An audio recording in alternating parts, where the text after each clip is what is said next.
की रेंज बन गई। लेकिन आफ्टर दैट वाटर फ्लो, उसके बाद पानी फ्लो होता रहा, और वो कहाँ आके गिरने लगा, वो आपका यहाँ आके गंगा नदी के और उसकी सहायक नदियों के द्वारा यहाँ पे बे ऑफ बंगाल में गिरने लगा। तो हुआ क्या कि वो अपने साथ जो रिवर्स थी वो अपने साथ मिट्टीज़ लेके आने, सॉइल लेकर आने लगी, क्योंकि सेडिमेंट्स तो आपके शिवालिक में रह जाते थे, अब रह के आता था सॉइल। तो जो रिवर्स थी वो क्या करती थी, यहाँ पर रिवर गिरने के टाइम से पहले यहाँ पर सॉइल का एक्यूमुलेशन होने लगा, और सॉइल के एक्यूमुलेशन के कारण आपका ये जो मैं ब्लू रीजन बनाता जा रहा हूँ, यहाँ पर आपका फॉर्मेशन हो जाता है प्लेन एरिया का। तो इस तरीके से आपके प्लेन एरिया का फॉर्मेशन होता है कि जो रिवर्स थी उनके सेडिमेंट्स शिवालिक पे एक्यूमुलेट हो गए, शिवालिक रेंज बन गई। उसके बाद जो सॉइल पार्टिकल्स थे वो यहाँ पर फैलते चले गए जिस वजह से आपका प्लेन एरिया क्रिएट हो गया। अब नॉर्दर्न प्लेन क्या होता, ये तो हो गया उसका किस तरह से बना, अब क्या है उसको और देख लीजिए। Northern plain of India is formed by 3 river system, Indus, Ganga and Brahmaputra. along with their tributaries, this plain is composed of sorry alluvial soil which has been deposited over millions of years. The total area of the northern plain is about 7 lakh square kilometer. It is about 2400 kilometer long and about 340 to 320 kilometre broad. ठीक है, अब ये India का ये जो आपका plain area, ये आपका इंडस, गंगा और ब्रह्मपुत्र रिवर्स की हेल्प से बना हुआ है। इनकी और ट्रिब्यूटरीज का मतलब होता है सहायक नदियाँ। इन तीनों की सहायक नदियों, इन ट्रिब्यूटरीज के बारे में हम नेक्स्ट चैप्टर में अच्छे से डिटेल में स्टडीज़ करेंगे। ठीक, इसी के साथ यहाँ पर कंपोस्ट क्या होता है, एल्यूवियल सॉइल। आप लोगों को शायद साइंस में बताया गया होगा कि alluvial soil is the best soil for agriculture, यानी कि एग्रीकल्चर के लिए सबसे अच्छी सॉइल कौन सी होती है, आपकी एल्यूवियल सॉइल। तो वो यहाँ पर डिपॉजिट होती चली गई millions of years.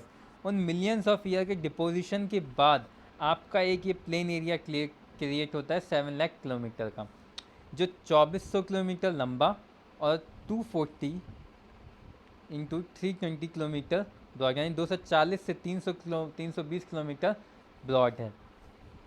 The northern plain is divided into 3 section, the Punjab plain, Ganga plain and the Brahmaputra plain. देखिए, अब जैसे हमने हिमालयास को देखा था, फॉर्मेशंस का डिवीज़न देखा था, पंजाब हिमालय, कुमाऊँ हिमालय, याद है कि भूल गए, देखो एक बार दिखा दूँ, पंजाब, कुमाऊँ, नेपाल, आसाम हिमालय, वैसे ही आपका प्लेन एरिया का डिवीज़न देखेंगे। पंजाब प्लेन, ये नॉर्दर्न प्लेन का वेस्टर्न पार्ट है।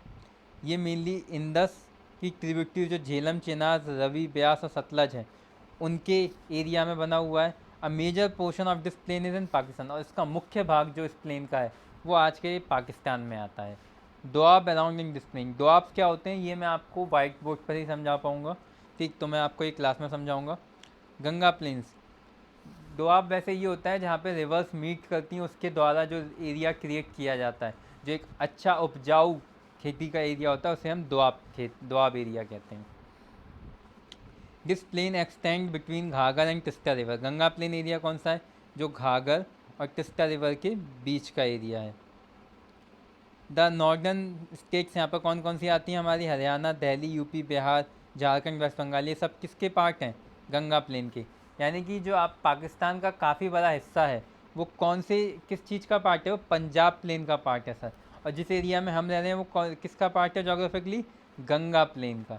ठीक, ब्रह्मपुत्र प्लेन्स, ये आपके एरिया जो आसाम, अरुणाचल प्रदेश का जो एरिया है वो बना है आपका ब्रह्मपुत्र प्लेन से, यानी ब्रह्मपुत्र रिवर उसकी सहायक नदियों से। अब based on the relief features, northern plain can divide into 4 region by Bhabar, Terai, Bhangar and खागर।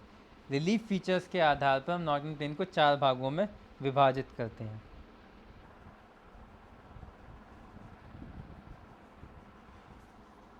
So they are the 4 regions, Bhabar, Terai, Bhangar and khaddar. Bhabar reason क्या होता है, मैं आपको मैप बना के एक बार समझाने की कोशिश करता हूँ। ये हो गया ग्रेटर हिमालयास, मिडल हिमालयास, शिवालिक्स। अब ये जो रिवर आई, ये क्या होती है, जब भाबर जो रीजन होता है उसमें क्या होता है, जो शिवालिक्स के नीचे वाला, ये जो इसके रीजन के नीचे, इस एरिया को हम कहेंगे साउथ रीजन।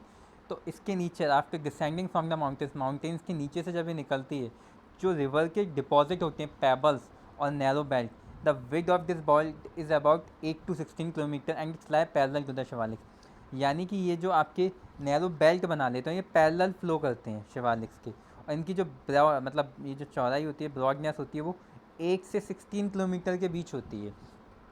इस एरिया में होता क्या है कि जो रिवर्स होती हैं, जैसे कि आप लोग कभी वैष्णो देवी या नैनीताल गए होंगे तो आपने जब माउंटेन से निकलते हुए देखा होगा, तो आप देखते हो कि पानी की जो स्पीड है या जो पानी है, वो नैनीताल में आप जब जाते हो तो देखते हो कि वो काफ़ी कम हो जाती है।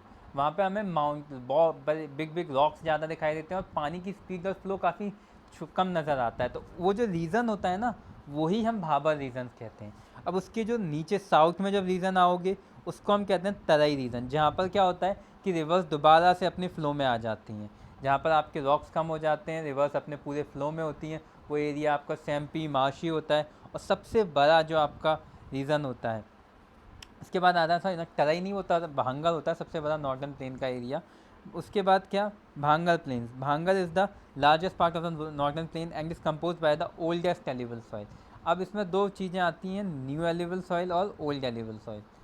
ये चीज़ें आपकी 10th क्लास में, हम 10th में ही देखेंगे, क्योंकि आपको भी नहीं पढ़ना तो क्या बताऊँ मैं, आप लोग वीडियो देखते नहीं हो। पढ़ाने में भी देखो सीधी सी बात, मज़ा तब आता है जब आप भी पढ़ना चाहते हो। चीज़ें बहुत कुछ है बताने को, बहुत चीज़ें बताई भी जा सकती हैं, लेकिन आप लोग जो रिस्पॉन्स दे रहे हो कि वीडियो देखने ही नहीं है यूट्यूब पे, मत देखो मत पढ़ो। चलो, भांगल दो तरह की सॉइल होती है, न्यू और एलिवल। तो भांगल जो बना होता है वो ओल्ड एलिवल सॉइल से मिलके बना होता है। ये बिल्कुल ही फ्लड प्लेन्स जो होते हैं उनसे मिलके बनता है। जो फ्लड प्लेन्स यानी कि जो बाढ़ आती है वो मेनली इन्हीं एरियाज़ में आती है। ठीक, इसके बाद आती है आपका Khadar. The flood plain is form by younger. अब फ्लड के जाने के बाद जो नई मिट्टी आती है वहाँ पर, जो न्यू एलिवल सॉइल आती है, उससे जो रीजन क्रिएट होता है वो होता है खादर रीजन। ये आपके नॉर्दर्न प्लेन्स के कुछ फीचर्स हैं, कुछ इमेजेस हैं इस तरह के बनते हैं। इसके बाद हम देख लेते हैं पेनिनसुला प्लेट्यू। आज मैं सोच रहा हूँ आपका ये चैप्टर ख़त्म करा दूँ। ठीक, पेनिनसुला प्लेट्यू। इंडिया में 3 तरह के पेनिनसुला प्लेट्यूज एरिया पाए जाते हैं, सेंट्रल हाईलैंड, दक्कन का पठार दक्कन प्लेट्यू, और छोटा नागपुर प्लेट्यू। क्या होते हैं, कैसे ये चीज़ें हैं, वो आप देख लेते हैं। The peninsula plateau is a table land. पहली बात, प्लेट्यू जो होता है वो एक टेबल लैंड क्रिएचर होता है, टेबल लाइक स्ट्रक्चर होता है। It is compose by the oldest rock because it is form from the drifted part of the Gondwana land. अगर इंडिया फॉर्मेशन ऑफ हिमालय आप लोग याद करोगे तो आपको बताया था ये वाला जो हिस्सा है साउथ इंडिया का, साउथ इंडिया, वो आपका गोंडवाना लैंड का हिस्सा है। तो ये भी आपका गोंडवाना लैंड का ही पार्ट है। तो यहाँ पे बहुत पुरानी पुरानी रॉक्स मिलती हैं, ये इसका कैरेक्टरिस्टिक फीचर होता है। इसके अलावा जो आपके प्लेट्यूज़ हैं वो आपके 3 रीजन में मेनली डिवाइडेड हैं। एक तो है आपका सेंट्रल आइलैंड, और दूसरा है दक्कन प्लेट्यू, और एक तीसरा आपका वेस्टर्न और ईस्टर्न घाट्स के रूप में। तो अब हम ये देख लेते हैं सेंट्रल आइलैंड। जो सेंट्रल आइलैंड का पार्ट है वो नॉर्थ में नर्मदा रिवर्स होती हैं। अब ये मैप का पार्ट है वैसे तो, मेनली मैं बता दे रहा हूँ, समझा दे रहा हूँ, देख लेना अपने आप। जो सेंट्रल आइलैंड है, जो नर्मदा रिवर है, उसके ऊपर का जो हिस्सा होता है उसको हम सेंट्रल आइलैंड कहते हैं। मेनली ये मेजर पोर्शन कवर करता है आपके मालवा प्लेट्यू का। जो रिवर होती है इस रीजन की, वो फ्लो करती है साउथ वेस्ट से नॉर्थ ईस्ट की तरफ, which indicate the slope of this region, जो इस एरिया के स्लोप को डिस्क्राइब करता है। ये वेस्ट में वाइडर होता है और ईस्ट में काफ़ी ज़्यादा नैरो हो जाता है। यानी कि वेस्ट डायरेक्शन में काफ़ी वाइड होता है और ईस्ट डायरेक्शन में नैरो हो जाता है। और बुंदेलखंड और बघेलखंड वो इसके ईस्टवर्ड एक्सटेंशन है इस प्लेट्यू के। ठीक, और इसके ईस्टवर्ड एक्सटेंशन में एक और प्लेट्यू आता है जिसको हम कहते हैं छोटा नागपुर प्लेट्यू, जो आपकी किताब में सिर्फ इतना ही दिया हुआ है। दक्कन का पठार साउथ में पाया जाता है, ये नर्मदा रिवर के साउथ में पाया जाता है, वो नर्मदा रिवर के नॉर्थ में था। Suppose this is the Narmada river, north में आपका सेंट्रल आइलैंड है, साउथ में आपका दक्कन का पठार है। ठीक है, ये इतना तुम समझ लो, तुम्हारे लिए यही बहुत। ये ट्रायंगुलर शेप में होता है। सतपुरा रेंज होती है इसकी नॉर्थन ईस्टर्न, जो नॉर्थन पार्ट है इसका, यानी कि उत्तरी जो हिस्सा है वहाँ पर इसकी सतपुरा रेंज है। महादेव, कैमूर और मैकाल रेंज उसी का एक हिस्सा है। द स्लोप जो है दक्कन प्लेट्यू का वो वेस्ट से ईस्ट की तरफ है। It extend into the north east which income passes Meghalaya, Karbi and along plateau. इसका जो एक्सटेंशन है वो अब मेघालय और कुछ एरिया में पाया जाता है। जो मेघालय का एरिया में जो प्लेट्यूज है, जो आपके रीजन्स पाए जाते हैं, वो एक तरह से ये पाया गया है कि वो दक्कन पठार का ही कभी हिस्सा हुआ करते थे।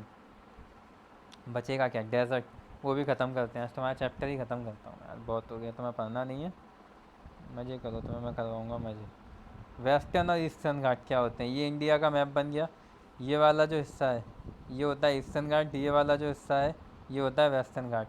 वेस्टर्न घाट जो है वो एक कंटिन्यूस रेंज है, ईस्टर्न घाट कंटिन्यूस रेंज नहीं है, क्योंकि कई सारी नदियाँ यहाँ से होकर आपके बे ऑफ बंगाल में गिरती हैं, तो कई जगहों पर ये ब्रेक हो चुके हैं, जबकि वेस्टर्न घाट आपका एक कंटिन्यूस रेंज है। जो एवरेज एलिवेशन है वेस्टर्न घाट का वो 900 से 1600 मीटर है, और जो ईस्टर्न घाट का है वो सिर्फ 600 मीटर है। Eastern Ghat stretch from Mahanadi Valley to Nilgiri in the south. The western cause oceanographic rain as they face the rain laden wind from west. आपके वेस्टर्न घाट एरिया में काफ़ी ज़्यादा बारिश होती है, क्योंकि बादल वहाँ पर टकराकर बारिश कर देते हैं। क्यों टकराते हैं, वो क्लाइमेट में। डेजर्ट, डेजर्ट क्या है, रेगिस्तान का। इंडिया में जो डेजर्ट पाए जाते हैं mainly, the great Indian desert जो थार डेजर्ट है वो लार्ज है, नॉर्थ वेस्टर्न पार्ट में पाया जाता है सब कॉन्टिनेंट के। एरिया जो है वो 2,02,000 स्क्वायर किलोमीटर का दुनिया का 9वां सब ट्रॉपिकल डेजर्ट है। ठीक है, इंडिया में 3 तरह के डेजर्ट पाए गए हैं, एक तो इंडियन डेजर्ट, ईस्टर्न डेजर्ट और वेस्टर्न घाट। ये दोनों आपके किसी काम के नहीं है, आपको सिर्फ इंडियन डेजर्ट को याद रखना है। आपका ये चैप्टर ऑलमोस्ट ख़त्म है, शायद एक वीडियो और बनाऊंगा कोस्टल प्लेन्स ख़त्म करके, आइलैंड ग्रुप ऑफ इंडिया ख़त्म करके ये चैप्टर ख़त्म कर दूंगा। ठीक है, असाइनमेंट की बात जो मैं आपको बता रहा था वो सुन लो। अब मुझे जो असाइनमेंट चाहिए 9th क्लास, मुझे असाइनमेंट में कोरोना वायरस के फैक्ट्स नहीं चाहिए, मुझे कोरोना वायरस के सिम्टम्स चाहिए। मुझे नहीं, सिम्टम्स भी नहीं चाहिए, मुझे कोरोना वायरस के बारे में आप ये बताओगे कि ग्लोब में यानी कि वर्ल्ड में ऐसी कौन सी कंट्रीज़ हैं जहाँ पर कोरोना वायरस का जो अफेक्ट है वो उतना नहीं है, और वहाँ पे उनकी क्लाइमेटिक कंडीशंस किस तरह से कोरोना वायरस को हेल्प करती हैं किसी एरिया में, फेवर करती हैं फैलने में, और किन एरिया में वो उसको डिसफेवर करती हैं फैलने में। इन सब के ऊपर मुझे कम से कम 8 to 10 पेज की फ़ाइल चाहिए, और फाइल में मुझे रिटन वर्क चाहिए विद द पिक्स। ये नहीं चाहिए कि उसमें आपने एक पेज पर, जैसे आप लोग क्या करते हो, जैसे ये पेज हो गया उसका, ये हो गया उसका ब्लैंक पेज, यहाँ पिक्चर चिपका दोगे, फिर यहाँ इतने में हेडिंग होगी, 5 लाइन लिखोगे और कहोगे सर फाइल बन गई। मुझे फैक्ट्स एंड फिगर्स चाहिए, मुझे हर एक इन्फॉर्मेशन चाहिए कि अगर ऑस्ट्रेलिया में कोरोना वायरस नहीं फैला तो क्लाइमेटिक कंडीशन ये थी, क्या कारण थे, ह्यूमिडिटी थी, ये सब चीज़ें कैसे पता करनी है, क्यों पता करनी है, वो आप देखो। मुझे ये फ़ाइल चाहिए। असाइनमेंट क्लियर है, कोई प्रॉब्लम हो आप पूछ लेना।